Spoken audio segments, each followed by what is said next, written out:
Today, I'm going to try something that sounds completely impossible, but I need to see what happens if it is real. I am going to raise the Loch Ness Monster as a pet, starting from the very beginning, not as a myth, but as a living creature. Because if something like Nessie exists, then it did not start as a giant. It started small, fragile, and completely manageable. And somehow, this is where it begins. A baby Nessie, small enough to fit in my hand, with a soft, pale body, a short, curved neck, and these large, dark eyes that quietly watch everything around it. At first, it almost looks harmless, maybe even a little cute, like something that does not belong here, but is not dangerous yet. But the longer I look at it, the more something feels wrong. It does not move randomly. It reacts. It follows motion. And it watches with a level of focus that feels too precise for something this small. And every time it opens its mouth, even slightly, it reveals something unsettling. Because if this creature grows the way people believe it does, then this is not the beginning of a pet. This is the beginning of something that will not stay small and will not stay under control. At first, everything still feels manageable, and for a moment, it almost seems like this might actually work. The baby Nessie stays close, it reacts to movement, and it follows simple patterns, almost like it is learning how to exist in this new environment. But very quickly, something starts to change. It begins with small details that are easy to ignore, like the way it moves a little faster than before, or how it reacts more aggressively to anything that enters the water. At first, it only watches, then it follows, and then it starts to respond instantly without hesitation. And that is when feeding becomes a problem. Because it does not just eat when it is hungry. It reacts to anything that moves, as if movement itself triggers something deeper. Small objects disappear faster than they should, and every time it opens its mouth, it feels less like curiosity and more like instinct. And then there is the growth. It is subtle at first, almost unnoticeable, but within a short time, it becomes impossible to ignore. The body stretches slightly longer, the neck becomes more flexible, and the movements become smoother, more controlled. It is not just growing, it is improving. Every action becomes more precise, every reaction becomes faster, and every movement feels more intentional than before. And the strangest part is how quickly it adapts.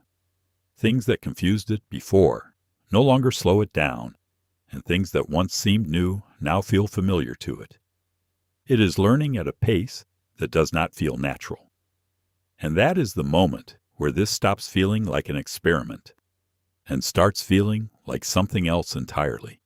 Because if it continues like this, then this tank is not going to be enough for much longer. And whatever this creature is becoming, it is happening far faster than it should. At this point, it becomes clear that something is no longer right. The tank that felt large before now feels smaller every day, and the creature is no longer drifting slowly like it used to. Its movements are faster, more direct, and far more confident, as if it already understands the limits of the space it is in. It begins to swim across the tank in a single motion, reaching the other side almost instantly, then turning sharply with precision that feels unnatural. Feeding becomes harder to control because it reacts before anything even fully enters the water, striking faster than expected. And what is more concerning is how often it needs to eat. It is no longer occasional, it is constant. And with each passing moment, it feels less like I am taking care of it, and more like I'm trying to keep up with something that is already outgrowing its environment. At first, the larger space feels like the solution, but it does not take long before that illusion disappears. Even in this new environment, it keeps moving, faster, stronger, and far more aggressively than before, as if the extra space only made it realize how much more it needs. The water is no longer calm. It constantly shifts, forming waves that should not exist in a controlled space like this. Every movement creates force. Every turn pushes water outward, and it becomes harder to predict where it will go next.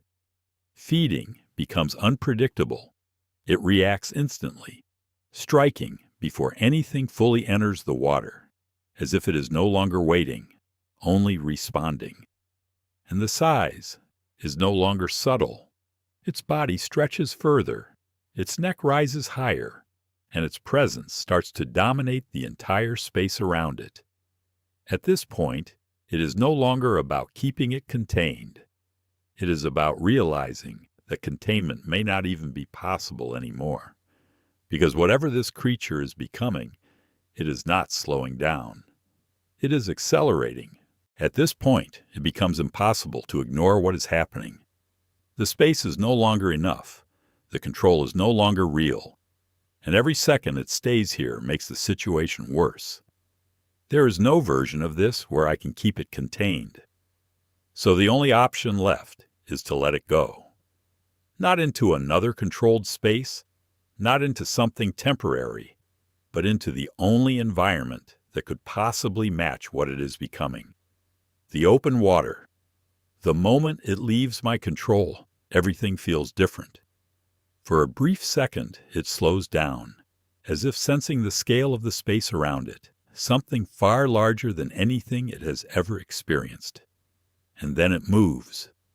Faster than before, stronger than before, disappearing into the depth with a level of power that no longer feels contained by anything. And just like that, it is gone. Not lost, not gone forever. Just somewhere out there now, exactly where it was always meant to be. For a while, everything goes quiet. The water settles, the surface becomes still again, and it almost feels like nothing ever happened. Like whatever I released has already disappeared into the vastness of the ocean, far beyond anything I could ever reach. And maybe that is the best outcome. Maybe this is exactly where it belongs. But the more I think about it, the harder it becomes to ignore one simple question. If it was able to grow this fast, this strong, and this aware in such a short time, then what happens next? Because the ocean is not a limit. It is an opportunity. And something like this does not just stop growing. It adapts. It expands. It becomes something else entirely. And if that is true, then whatever is out there right now is no longer what I started with. It is something far bigger, something far more dangerous. And the worst part is, we may never see it coming.